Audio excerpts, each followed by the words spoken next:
Modern gaming is obsessed with massive open worlds, but sometimes you just want a focused experience that respects your time. So today, we are breaking down the 19 best linear games on PlayStation that deliver a perfect story from start to finish.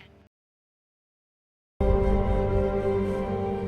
those who prove worthy, paradise awaits.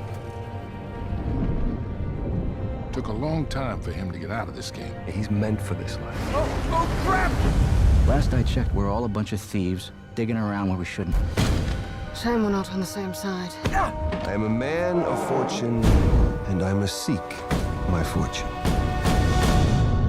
This is the ultimate action movie that you can play. You take control of Nathan Drake, a retired treasure hunter who was forced back into the life by his long-lost brother. The gameplay is a seamless mix of climbing massive cliffs, solving ancient puzzles, and getting into intense shootouts. It feels incredibly smooth. You can swing on a rope, punch a mercenary in midair, and steal his gun all in one motion. But beyond the action, the game tells a deep story about obsession. It shows a man trying to balance his normal marriage with his addiction to adventure. The graphics are some of the best on the system, with mud that reacts to your tires and facial animations that look like real actors. It creates a perfect adventure that never slows down. Hunting them at the far reaches of the earth and beyond. And with him lies our salvation.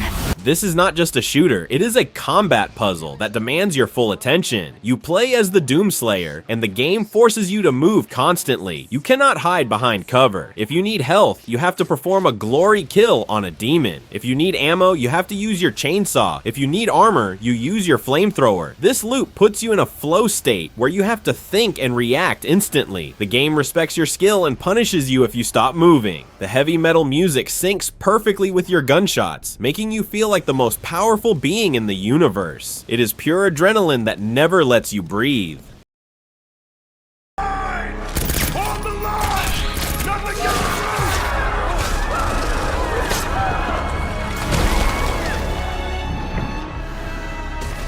You never had this much trouble. You gonna make it through this? This is the king of action games, where looking cool is more important than just winning. You play as 3 different characters, Nero, Dante, and V, fighting through a demon-infested city. The gameplay is all about building up your style rank from D to SSS. You do this by mixing up your attacks, launching enemies into the air, and juggling them with bullets and swords. The game is incredibly satisfying because the music actually changes based on how well you are playing. If you are hitting a high rank, the song gets louder and more intense. It rewards you for learning the complex combat system. It is flashy, over the top, and purely focused on making you feel stylish.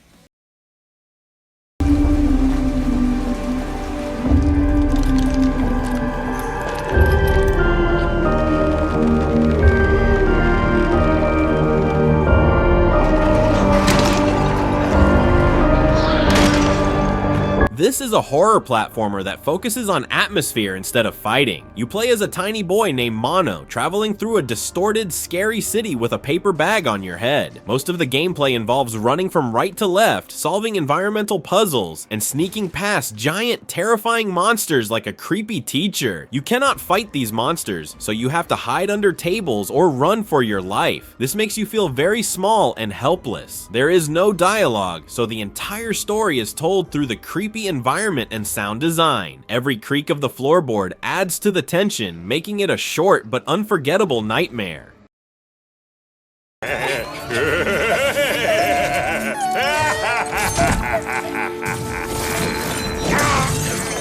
It's okay. Just me. We promise nothing nefarious will befall you. We promise. Dr. Nefarious. This is basically a playable Pixar movie that shows off the power of the PlayStation 5. You play as Ratchet and a new character named Rivet, using crazy weapons to stop an evil emperor. The shooting is fun and chaotic, letting you turn enemies into blocks of ice, or summon minions to help you fight. The main feature is the Rift mechanic. Because the PS5 is so fast, you can pull yourself through portals and instantly load into entirely new worlds with zero loading screens. The graphics are stunning, with ray-traced reflections and fur fur that looks real. It is a colorful, happy adventure that is a joy to look at and play.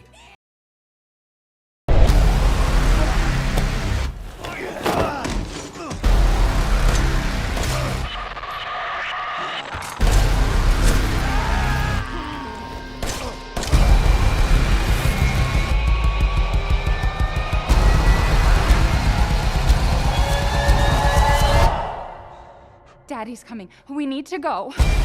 We need to go now!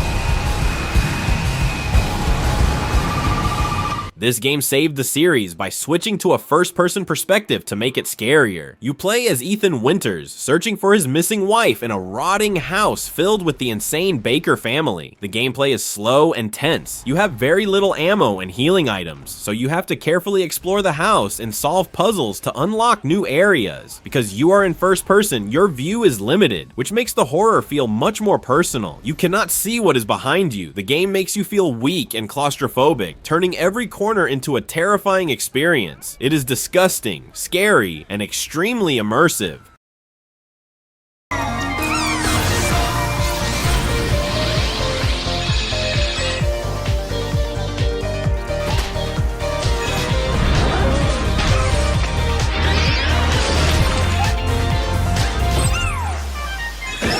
Do not skip this just because it comes free with the console. This is a 3D platformer that serves as a love letter to the history of PlayStation. You run, jump, and punch your way through levels inspired by different parts of the console, collecting artifacts from older systems like the PS1 and PS2. The real magic here is the DualSense controller. This game was built to show off the haptic feedback. You can actually feel the difference between walking on metal, sand, and ice through the vibrations in your hands. The adaptive triggers tighten when you pull a bow or crush a rock. It is a short, joyful experience that feels incredible to play.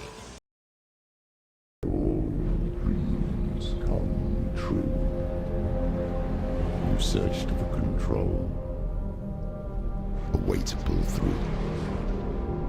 When you were in love, you left him in tears. This is an intense action-adventure game that explores mental health. You play as Senua, a Celtic warrior traveling into Viking hell to save the soul of her dead lover. The gameplay mixes heavy sword fighting with puzzles that require you to look at the world from different perspectives to find hidden shapes. The most important part is the sound. Senua suffers from psychosis, so she hears voices in her head constantly. You should play this with headphones because the game uses 3D audio to make the voices whisper in your ears, warning you of attacks or doubting your abilities. It is a terrifying and emotional journey that puts you directly inside the mind of the character. I am so proud of you. Do you know what a birthright is, Peter?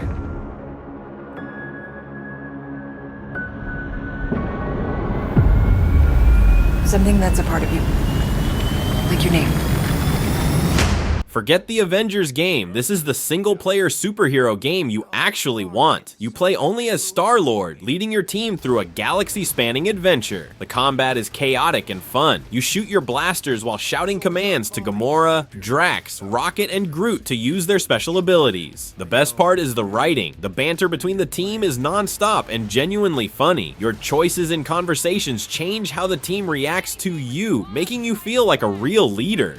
Combined with an amazing 80s soundtrack that plays during battles, it captures the spirit of the movies perfectly while telling its own unique emotional story.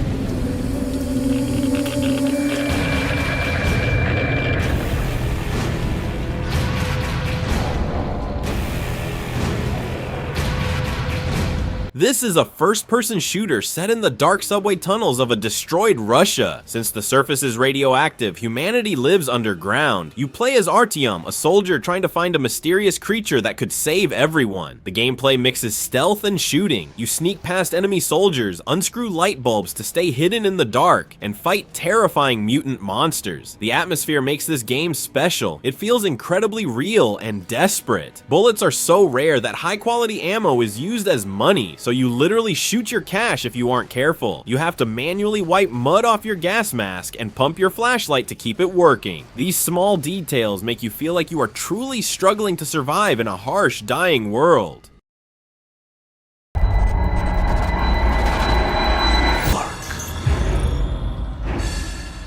What have you got, Isaac? Half the Ishimura's in the red. Engines, hull, the trams. Can you handle it alone? Fix the centrifuge. Get the fuel running. This is a sci-fi horror game where you play as Isaac Clarke, an engineer trapped on a giant spaceship called the Ishimura. The ship is infested with necromorphs, which are reanimated corpses of the crew. The gameplay has a unique twist. Shooting enemies in the head does not work. You have to use your mining tools to cut off their arms and legs to stop them. The remake updates the graphics and sound to make it even scarier. The audio is terrifying. You can hear monsters crawling in the vents above and below you, meaning you are never safe. The game also has zero gravity sections where you float through the air to solve puzzles. It is a masterpiece of tension, forcing you to stay calm and aim carefully while nightmares run straight at you. It's Henry, right? Yeah. I'm Delilah. So, what should I do now? What's next? What's next is you sit in that room until September 1st and call me at the first sign of smoke. This is a very different kind of game. It is a mystery story where you play as Henry, a man who takes a job as a fire lookout in the Wyoming wilderness to escape his messy life. There is no combat and no shooting. You simply hike through the beautiful forest, use a compass to navigate, and keep watch for smoke. The entire game is built around your relationship with your supervisor, Delilah. You never meet her, you only talk to her over a handheld radio. You choose what to say to her, and these conversations shape your friendship. As you explore, you uncover a strange mystery in the woods. It is a quiet, emotional game about isolation, running away from your problems, and the connection between two lonely people.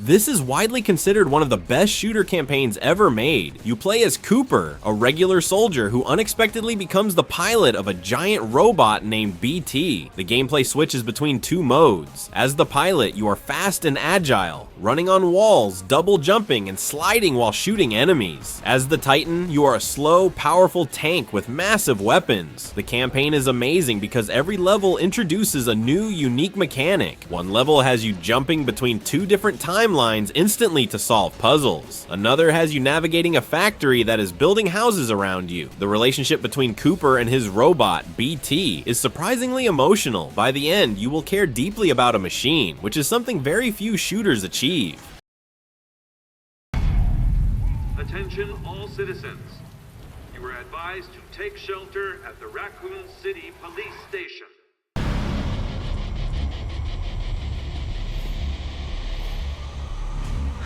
You don't understand. The situation's worse than I thought. This is the gold standard for how to remake a classic game. You play as Leon Kennedy, a rookie cop, and Claire Redfield, a college student trying to escape a police station infested with zombies. The gameplay is about resource management. Zombies are hard to kill. They take many bullets to go down and can get back up later. You have to decide when to fight and when to run. The scariest part is Mr. X, a giant, unkillable tyrant in a trench coat who chases you relentlessly. You can hear his heavy footsteps getting louder as he gets closer, forcing you to panic and make mistakes. The game is a perfect mix of puzzle solving, exploration, and pure terror, looking incredible with modern graphics. And all these years later, no one has found it. The tusk of Ganesh.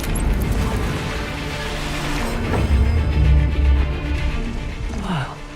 Spectacular.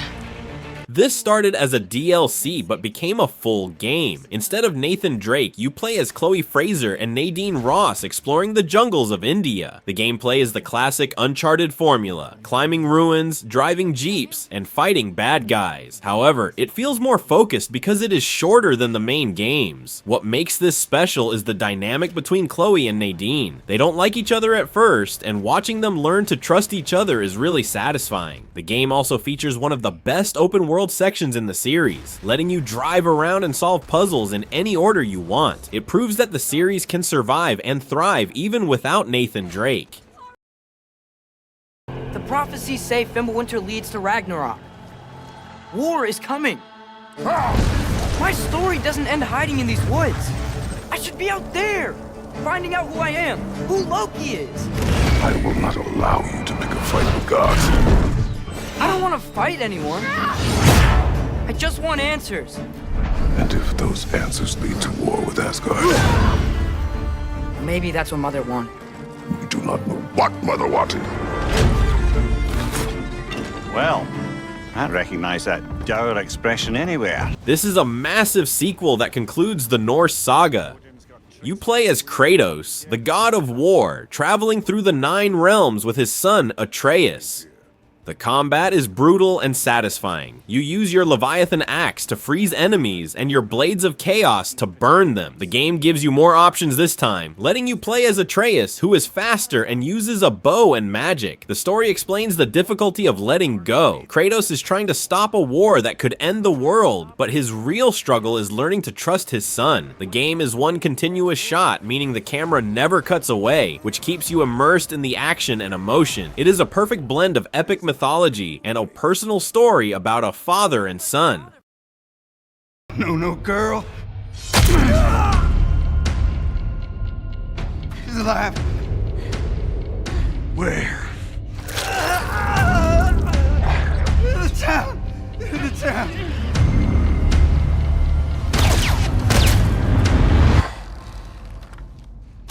This is the game that set the standard for storytelling in video games. You play as Joel, smuggling a teenage girl named Ellie across a destroyed America. The gameplay is focused on survival. You don't have enough ammo to kill everyone, so you have to sneak around, distract enemies with bricks, and scavenge for supplies to craft weapons. The experience is defined by the relationship between Joel and Ellie. You spend the entire game protecting her, boosting her over ledges, and fighting to keep her safe. This creates a real bond. By the end, the game forces you to understand why Joel makes his controversial choice. It is a heartbreaking, beautiful story about how love can save you, but also how it can doom you.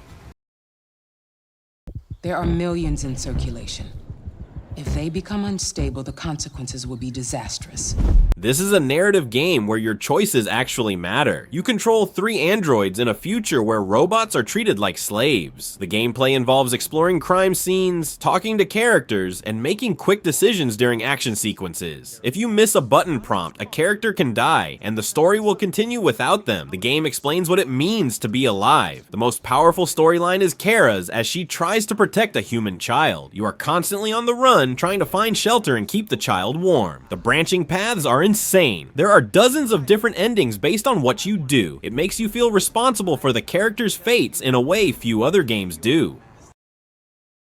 This is a masterpiece of visual storytelling. You play as a nameless young boy running through a dark dystopian world. The gameplay is a 2D puzzle platformer. You run from left to right, solving environmental puzzles to move forward. You have to hide from armed guards, outrun vicious dogs, and use mind control helmets to command zombie-like workers to help you reach high ledges. The game explains the horror of control without saying a single word. There is no dialogue and no text. The story is told entirely through what you see in the background. The atmosphere is incredibly tense and quiet, making every sound feel dangerous. As you go deeper into the facility, the game gets weirder and more disturbing. The ending is one of the most shocking and bizarre moments in gaming history, leaving you with questions that you will think about for days.